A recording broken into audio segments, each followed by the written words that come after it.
Langsung saya lanjutkan ya. Alhamdulillah hingga sore hari ini kami masih diberi kekuatan kesehatan bisa mengikuti kegiatan ini.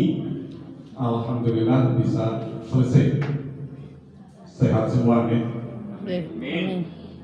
Yang pertama kami ucapkan terima kasih kepada rekan-rekan fasilitator yang sudah memfasilitasi kita semuanya untuk berlatih bersama sehingga mengenal apa yang disebut dengan kurikulum merdeka yang mungkin selama ini kelas 3 dan kelas 6 sering mendengar tetapi belum mempraktekkan, kecuali yang sudah pindah kelas, yang sudah pernah ikut pelatihan.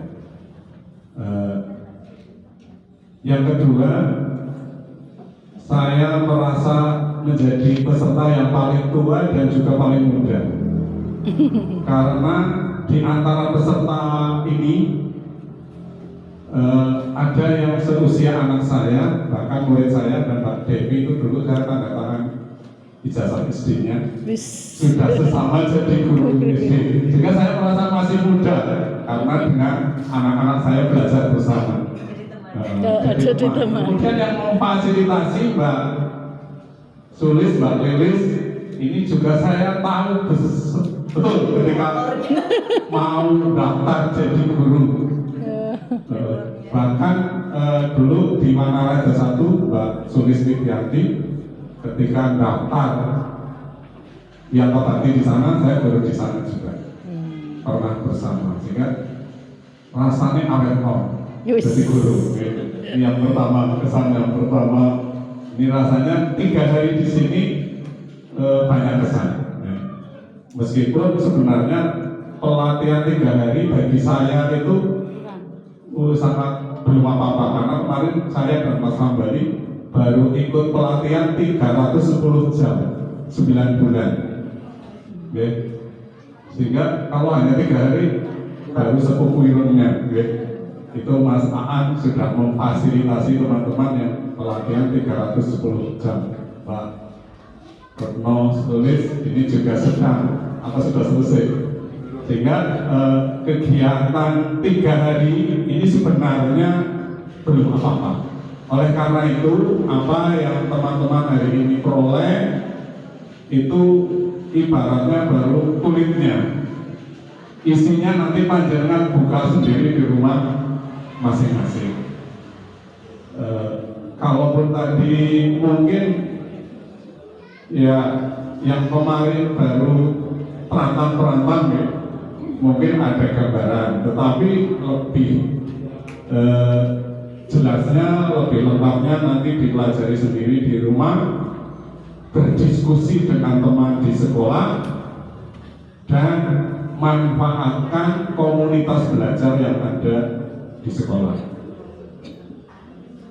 Yang ketiga, Bapak dan Ibu sekalian, kami mewakili panjenengan semua, ikhlas ya, terwakili, karena saya yang paling tua, sehingga saya memberanikan diri untuk mewakili panjenengan, memohonkan maaf pada teman-teman fasilitator kalau mungkin apa yang kita lakukan selama 3 hari ini banyak yang tidak mengenakan. Abi diterangkan panjenengan pada pati pecicil derek, malah pati krias. Saya amati ini karena saya orang tua di sini, sehingga saya mengamati ada yang guru-guru muda yang mestinya harapan di Wanayasa jagongnya orang betah, jagong sejelas pokoknya panas, minggat, turun sedikit minggat krias mundur-mundur nang parkiran, lebar-lebar terus hilang, dan kesini lagi. Ngomong tua ya orang member seperti itu, sehingga saya ikuti semuanya.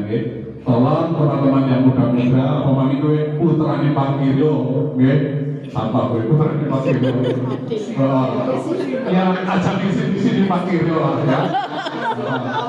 Pak Kiryo itu teman saya biasa pergi bareng-bareng, anggar rumah bareng, mesti Bu Kiryo membel saya. Misalkan ini ya Pak, itu dulu waktu tadi kan ya. seperti itu. Maka tolong Mas Adil lanjutkan perjuangan Pak Kiryo dan dikurus nabi. Siap. Siap. Ya. Ajang di sini mana paling beda ya. Pertahankan yang baik, syukur meningkat lebih baik lagi. Kemudian yang terakhir, tugas kita adalah sebagai pendidik di era teknologi yang saat ini luar biasa perkembangannya. Saya pesan ada 4 hal yang saya pesankan. Yang pertama, bekali anak didik kita dengan akhlakul karimah, akhlak yang baik. Bekal pertama ini akan menentukan 3 bekal berikutnya. Ketika akhlaknya baik, insya Allah akan mempengaruhi yang lain-lain. Ini yang pertama. Yang kedua, ini terutama kalau di rumah, tanamkan jiwa militer di rumah. Jangan takut dengan istilah mungkin yang selama ini HAM dan sebagainya. Karena apa? Karena jiwa militer itulah yang akan menentukan keberhasilan kita. Salah satunya disiplin. Contoh kecil, panjenengan yang punya anak kecil yang latihan sholat, kalau tidak menggunakan jiwa militer, jiwa disiplin, tidak mungkin akan mau sholat. Jajal mereka sholat lagi HP-an, Mas lereng disin HP-an ini sholat mengkoding. Itu kalau pakai cara-cara toleransi. Tapi kalau sholat mesti gerigah makan, itu militer. Anak-anak kita harus mengalami itu, dan saya sudah mengalaminya. Sehingga ketika waktunya sholat meskipun anyes, ya makan. Tetapi kalau langsung anyes-anyes ketika sholat subuh, saya yakin anak kita tidak akan sholat subuh. Itu yang kedua. Yang ketiga yang harus kita tanamkan kepada anak kita, terutama di rumah ya, nang sekolahan bukan kena perkara ya, itu jiwa akuntansi, perhitungan. Kalau saya berbuat seperti ini, kira-kira orang tua saya seperti apa?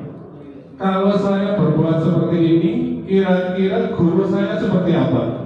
Nek cara Pak Budi atau kultur muhasabah, itu syukur anak kita mempunyai jiwa hitung dalam rangka bisnis, tetapi harus dilandasi akhlakul karimah, disiplin.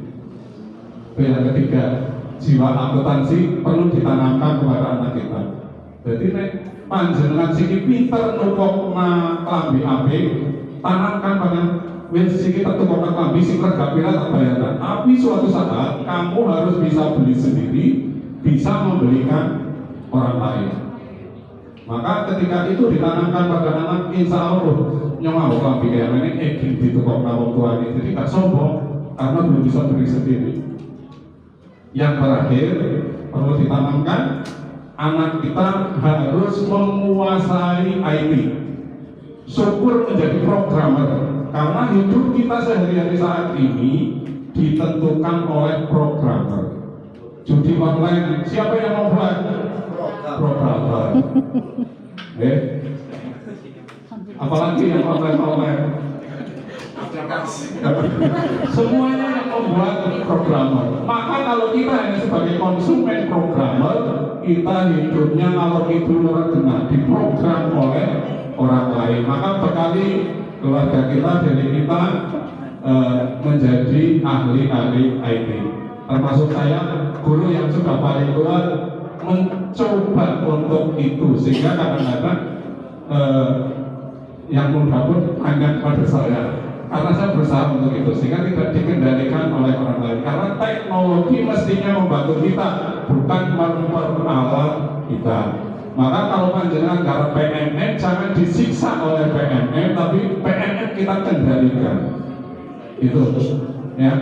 Itu 4 hal yang perlu diberikan pembekalan kepada anak kita, anak didik kita, dan panjenengan semuanya. Mudah-mudahan bisa diterima, kalau tidak ya itu saya nutur lah ya. Bagi itu mohon maaf apabila saya mewakili panjenengan kurang berkenan. Ini spontan saja karena saya tidak mempersiapkan untuk ngomong. Apabila ada kekurangan mohon maaf. Harusnya acara sudah ditutup, saya tidak perlu ngomong. Ini juga refleksi untuk panitia. Kalau sudah ditutup harusnya selesai. Tapi karena saya disuruh ngomong ya ngomong. Jika itu mohon maaf. Assalamualaikum warahmatullahi wabarakatuh. Waalaikumsalam warahmatullahi wabarakatuh. Terima kasih kami sampaikan kepada Bapak Rohmani yang telah memberikan refleksi pada acara hari ini. Acara selanjutnya adalah doa, maka disampaikan oleh Bapak Taufik Setiabudi kepada beliau. Silakan.